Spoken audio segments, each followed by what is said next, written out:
Welcome back to Carolina AM. Now, as always, we're joined by Jamie Saunders of Johnny D's today. And this morning, we're making, when I say we, she's making turkey and mushroom meatloaf patties.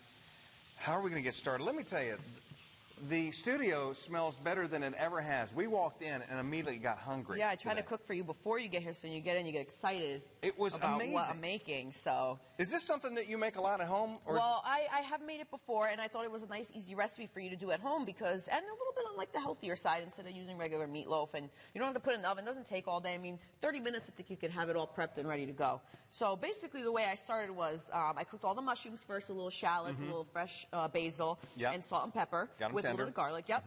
Put it in a bowl. Then you mix in all the rest of your ingredients, your turkey. You mix in your the breadcrumbs. Oh my God, I can't talk. Okay. And then a little Worcestershire, a little hot sauce, and you're going to mix it up. You form the patties, and you cook them in a little oil till they're cooked all the way through.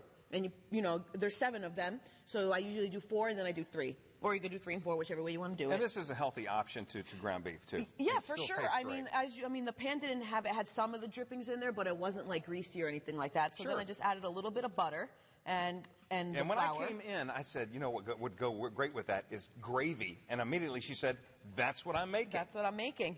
Yeah, so we're gonna. Do you have a trick to your gravy? I mean, I use a simple basic roux with a little bit of melted butter and flour. You cook that off for about 1 to 2 minutes to get that like flour gritty taste out of there. You add your chicken stock, let that cook. You know, now so you see how it's nice and thick. You're going to add a little bit of salt and pepper to taste, as much as you prefer. You know, taste it, add a little bit more if you want. And, you know, if you wanted to, you had a little bit extra fresh basil, you can add that to it right now. You could use poultry seasoning if you want, if you have that. You know, I just try to make the recipes simple for the viewers at home so they don't feel like they have to go buy, you know, a whole pantry full of stuff to make one recipe. This really is a classic recipe, too, meat and gravy. That's a guy thing, I think. Yeah, I mean...